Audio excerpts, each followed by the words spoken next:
तो चलिए आज के वीडियो शुरू करते हैं। तो यहाँ पर सबसे पहला नाम आता है इलाहाबाद का नया नाम क्या है। तो इलाहाबाद का नाम चेंज कर दिया गया है।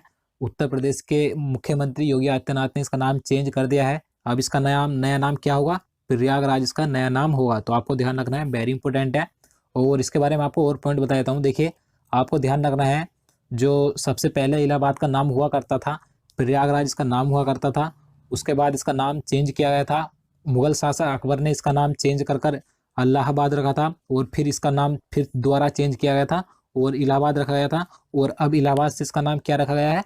प्रयागराज से दोबारा इसका नया नाम रखा गया है। तो आपको ध्यान रखना है। चलिए अगला देखते हैं। फैजाबाद। देखिए, फैजाबाद का नाम चेंज किया गया है, इसका नया नाम अयोध्या रखा गया है। तो वेरी इंपॉर्टेंट, आपको ध्यान रखना है। और ये जो फैजाबाद है, ये उत्तर प्रदेश का ही एक जिला है। और मैं आपको बता दूं, इसका नाम चेंज करने का कारण क्या है कि फैजाबाद का नाम अयोध्या क्यों रखा गया है। देखिए, जिस अयोध्या के बारे में आप सभी जानते हो, जो सरयू नदी के किनारे स्थित है, तो वो फैजाबाद जिले में ही पड़ती है। इसलिए जो सरकार है उसने सोचा कि पूरे फैजाबाद को अयोध्या के नाम से जाना जाए, तो इसका नाम फैजाबाद का अयोध्या इसीलिए रखा गया है। तो आपको ध्यान रखना है। तो चलिए अगला देखते हैं। तो यहाँ पर अगला नाम है नया रायपुर। नया रायपुर का नाम चेंज किया गया है, इसका अब नया नाम अटल नगर रखा गया है। तो आपको ध्यान रखना है। और इसके बारे में आपको बता दूं, ये जो नया रायपुर है, आपने नाम सुना होगा रायपुर का, जो छत्तीसगढ़ की राजधानी है। तो जो छत्तीसगढ़ की राजधानी है रायपुर, उसी का प्रशासनिक केंद्र बनाया गया है नया रायपुर को। तो आपको ध्यान रखना है। और जो छत्तीसगढ़ के वर्तमान मुख्यमंत्री है रमन सिंह, इन्होंने ही इसका नाम चेंज कर कर रखा है अटल नगर। और इसके बारे में आपको एक पॉइंट और बता दूं, नया रायपुर में ही रायपुर अंतर्राष्ट्रीय क्रिकेट स्टेडियम स्थित है। काफ़ी इंपॉर्टेंट है ये भारत का दूसरा सबसे बड़ा स्टेडियम है। तो ये कहाँ पर है? नया रायपुर में ही स्थित है। तो आपको ध्यान रखना है। चलिए अगला देखते हैं। तो अगला नाम है शिमला। तो शिमला के बारे में आप जानते हो, जो हिमाचल प्रदेश की राजधानी है। तो इसका नया नाम रखा जाना है, क्या रखा जाना है? श्यामला रखा जाना है। तो आपको ध्यान रखना है। देखिए, ये जो श्यामला इसका नया नाम रखा जाना है, ये अभी प्रस्तावित है, यानी कि अभी रखा नहीं गया, इस पर मोहर नहीं लगी है कि शिमला का नया नाम श्यामला होगा। इसे अभी बदलने की तैयारी, यानी कि चेंज करने की तैयारी चल रही है। तो आपको ध्यान रखना है ये। तो चलिए अगला नाम देखते हैं। मुगल सराय रेलवे स्टेशन। देखिए, ये काफ़ी इंपॉर्टेंट है, ये एग्जाम में एक बार आ भी चुका है कि मुगल सराय रेलवे स्टेशन का नया नाम क्या रखा है। तो आपको ध्यान रखना है, दीनदयाल उपाध्याय रेलवे स्टेशन मुगल सराय रेलवे स्टेशन का नाम रखा गया है। तो ये काफ़ी इंपॉर्टेंट है, तो आप इसे ध्यान रखिएगा।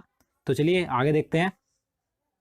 तो यहाँ पर अगला नाम है अहमदाबाद। तो अहमदाबाद का नया नाम क्या होगा? कर्णावती होगा। तो आपको ध्यान रखना है। आपको ये भी ध्यान रखना है कि ये भी प्रस्तावित है।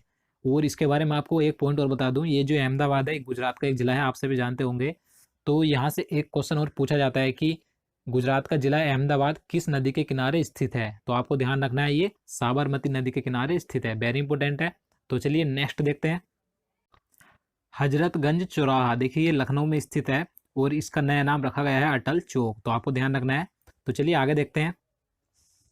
Bundelkhand express way. देखिए, बुंदेलखंड एक्सप्रेस वे का नया नाम रखा गया है अटल पथ। और मैं आपको बता दूं, जो सबसे ज़्यादा 2018 में नाम चेंज किए हैं, वो उत्तर प्रदेश सरकार ने किए हैं। तो आपको ये सभी ध्यान रखने हैं। यहाँ पर हजरतगंज चौराहे का नया नाम रखा गया है अटल चौक, और बुंदेलखंड एक्सप्रेस वे का नया नाम रखा गया है अटल पथ। तो आपको ये दोनों ध्यान रखने हैं। तो चलिए आगे देखते हैं। आगरा एयरपोर्ट। देखिए, ये भी यूपी में स्थित है, आगरा एयरपोर्ट, और इसका नया नाम रखा गया है दीनदयाल उपाध्याय एयरपोर्ट। तो आपको ध्यान रखना है। चलिए आगे देखते हैं। कांडला बंदरगाह। देखिए, ये जो कांडला बंदरगाह है, इसका नया नाम रखा गया है दीनदयाल बंदरगाह। ये वेरी इंपॉर्टेंट है। और आपको ध्यान रखना है, ये कहाँ पर स्थित है? ये गुजरात राज्य के कच्छ जिले में स्थित है, कांडला बंदरगाह, और इसका नया नाम दीनदयाल बंदरगाह रखा गया है। तो ये वेरी इंपॉर्टेंट है, आप इसे जरूर ध्यान रखिएगा। तो चलिए आगे देखते हैं। गुड़गांव का नया नाम। देखिए, गुड़गांव का नाम चेंज किया गया है और इसका नया नाम गुरुग्राम रखा गया है। तो ये भी काफ़ी इंपॉर्टेंट है। और मैं आपको बता दूं, इस गुड़गांव को साइबर सिटी के नाम से जाना जाता है। और ये कहाँ पर स्थित है? ये हरियाणा राज्य का एक शहर है। तो आपको ध्यान रखना है। और इस समय जो वर्तमान में हरियाणा के सीएम यानी कि मुख्यमंत्री कौन है? मनोहर लाल खट्टर हैं। तो आपको मुख्यमंत्री भी याद रखने हैं। और मैं आपको बता दूं, अगर आपने सभी 29 राज्यों के मुख्यमंत्री याद नहीं किए हैं, तो आप सभी को याद कर लीजिए। मैंने इसके लिए वीडियो बना दिया है ट्रिक के साथ। अगर आप उस वीडियो को एक बार देख लोगे, तो आपके सभी 29 राज्यों के मुख्यमंत्री याद हो जाएंगे। तो मैं आपको इस वीडियो के डिस्क्रिप्शन में नीचे लिंक दे दूंगा, या आप हमारे चैनल में जाकर उस वीडियो को देख सकते हैं। तो चलिए आगे देखते हैं। गोरखपुर एयरपोर्ट। तो गोरखपुर एयरपोर्ट का नाम चेंज किया गया है, महायोगी गोरखनाथ एयरपोर्ट रखा गया है। तो आपको ये भी ध्यान रखना है, और ये उत्तर प्रदेश में ही है। तो दोस्तों यही थे जितने मैं 12 नाम परिवर्तन आपके लिए लेकर आया था जो 2018 में किए गए थे, वेरी इंपॉर्टेंट थे। और चलिए आगे हम देखते हैं कुछ ऑब्जेक्टिव क्वेश्चन जो मैं आपके लिए इस वीडियो में लेकर आया हूँ। तो यहाँ पर पहला क्वेश्चन है, गांधी जी ने किस वर्ष असहयोग आंदोलन की शुरुआत की थी? तो वेरी इंपॉर्टेंट क्वेश्चन है, अगर आपको इसका आंसर पता है तो आप इसका आंसर लगा सकते हैं। तो चलिए मैं आपको बता देता हूँ, असहयोग आंदोलन की शुरुआत गांधी जी के द्वारा 1 अगस्त 1920 को की गई थी। तो यहाँ पर इसका आंसर ऑप्शन नंबर सी सही हो जाएगा, 1920। तो आपको पूरी डेट याद रखनी है, 1 अगस्त 1920 को की गई थी। तो आपको पूरी डेट याद रखनी है। चलिए नेक्स्ट क्वेश्चन देखते हैं, भारत में मनसबदारी प्रथा किसने शुरू की थी? तो इस क्वेश्चन में आपको बताना है कि सबसे पहले भारत में जो मनसबदारी प्रथा थी किसके द्वारा शुरू की गई थी। तो 4 ऑप्शन आपको दिए गए हैं, आप इसका भी आंसर लगा सकते हैं। तो चलिए मैं आपको बता देता हूँ, सबसे पहले भारत में मनसबदारी प्रथा अकबर के शासनकाल में शुरू की गई थी, सन 1573 और 74 के बीच में। तो आपको ध्यान रखना है। तो यहाँ पर इसका आंसर क्या हो जाएगा, ऑप्शन नंबर सी सही हो जाएगा, अकबर ने शुरू की थी सन 1573 और 74 के बीच में शुरू की थी मनसबदारी प्रथा। तो वेरी इंपॉर्टेंट है। चलिए नेक्स्ट क्वेश्चन देखते हैं, सबसे गर्म गृह कौन सा है? देखिए काफी सिंपल क्वेश्चन है और कई बार एग्जाम में पूछा भी गया है कि सबसे गर्म गृह कौन सा होता है। तो अगर आपको पता है तो आप यहाँ पर इसका आंसर लगा सकते हैं। तो चलिए मैं आपको बता देता हूँ, यहाँ पर इसका आंसर ऑप्शन बी सही हो जाएगा, शुक्र ग्रह को गर्म ग्रह कहा जाता है। लेकिन कुछ लोग इसका आंसर क्या लगाते हैं, मंगल ग्रह को लगाते हैं। तो ये बिल्कुल गलत है, मंगल ग्रह को लाल ग्रह कहा जाता है, तो आपको ध्यान रखना है। और गर्म ग्रह शुक्र ग्रह को कहा जाता है। और मैं आपको इसके बारे में बता दूं कि शुक्र ग्रह का जो औसत सतह का तापमान होता है लगभग 735 डिग्री केल्विन, इसका औसत सतह का तापमान होता है। तो आपको ये ध्यान रखना है। और मैं आपको बता दूं ये गर्म ग्रह से क्यों कहा जाता है। देखिए शुक्र ग्रह का जो वायुमंडल है उसमें कार्बन डाइऑक्साइड और सल्फर डाइऑक्साइड के घने बादलों के कारण सौर मंडल का सबसे शक्तिशाली ग्रीन हाउस प्रभाव उत्पन्न करता है। तो इसीलिए इसे गर्म गृह कहा जाता है। तो आपको ये पॉइंट ध्यान रखने हैं, वेरी इंपॉर्टेंट है। तो चलिए नेक्स्ट क्वेश्चन देखते हैं, त्रिपिटक धर्म ग्रंथ का संबंध किस धर्म से है? आपको बताना है कि त्रिपिटक जो धर्म ग्रंथ है इसका संबंध किस धर्म से है या किस धर्म का ये धार्मिक ग्रंथ है। तो वेरी इंपॉर्टेंट है। तो यहाँ पर इसका आंसर ऑप्शन डी सही हो जाएगा, बौद्ध धर्म का। ये बौद्ध धर्म का धार्मिक ग्रंथ है त्रिपिटक। और इसके बारे में आपको बता दूं, त्रिपिटक धार्मिक ग्रंथ को इसे 3 भागों में विभाजित किया गया है, विनय पिटक, सुत्त पिटक और अधिधम, ये तीनों भागों में इसे विभाजित किया गया है। वेरी इंपॉर्टेंट है, आप इन तीनों को याद रखिएगा। और मैं आपको बता दूं, इसे पाली भाषा में लिखा गया है। इसकी रचना लगभग 100 ईसा पूर्व से 500 ईसा पूर्व मानी जाती है। तो आप इन सभी पॉइंट को ध्यान रखिएगा।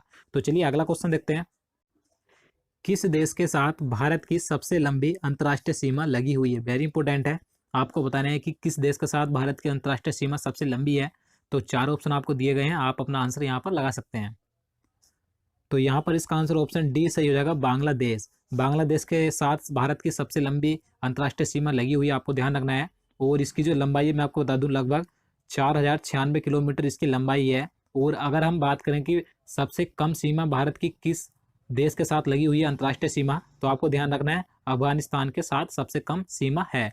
कितनी है? 106 किलोमीटर। तो आपको ये भी ध्यान रखना है। तो चलिए अगला क्वेश्चन देखते हैं, नोबेल पुरस्कार 2018 शांति के क्षेत्र में किसे दिया गया? देखिए वेरी इंपॉर्टेंट है, मैं आपको बता दूं, जितने भी आने वाले एग्जाम होंगे तो ये जो टॉपिक है नोबेल पुरस्कार 2018, यहाँ से क्वेश्चन आपको देखने को मिल सकते हैं। तो इसलिए आपको जितने भी क्षेत्रों में नोबेल पुरस्कार 2018 दिए गए हैं तो आपको याद करना बहुत जरूरी है। तो मैंने इसके लिए पहले से एक वीडियो बना दिया है, अगर आपने वो वीडियो अभी तक नहीं देखा है तो आप उस वीडियो को जरूर देखिएगा, क्योंकि ट्रिक के माध्यम से मैंने 2018 के नोबेल पुरस्कार याद कराए हैं। काफ़ी आसान ट्रिक है, अगर आप उस वीडियो को एक बार देख लोगे तो आपको सभी जितने भी क्षेत्रों में नोबेल पुरस्कार दिए गए हैं आपको याद आसानी से हो जाएंगे। तो मैं आपको इस वीडियो को डिस्क्रिप्शन में नीचे लिंक दे दूंगा, या आप हमारे चैनल में जाकर उस वीडियो को देख सकते हैं। तो दोस्तों यहाँ पर बात आज चल रही थी कि शांति के क्षेत्र में किसे दिया गया, तो डेनिस मुक्वेगे और नादिया मुराद को दिया गया है शांति के क्षेत्र में। तो यहाँ पर इसका आंसर ऑप्शन ए सही हो जाएगा।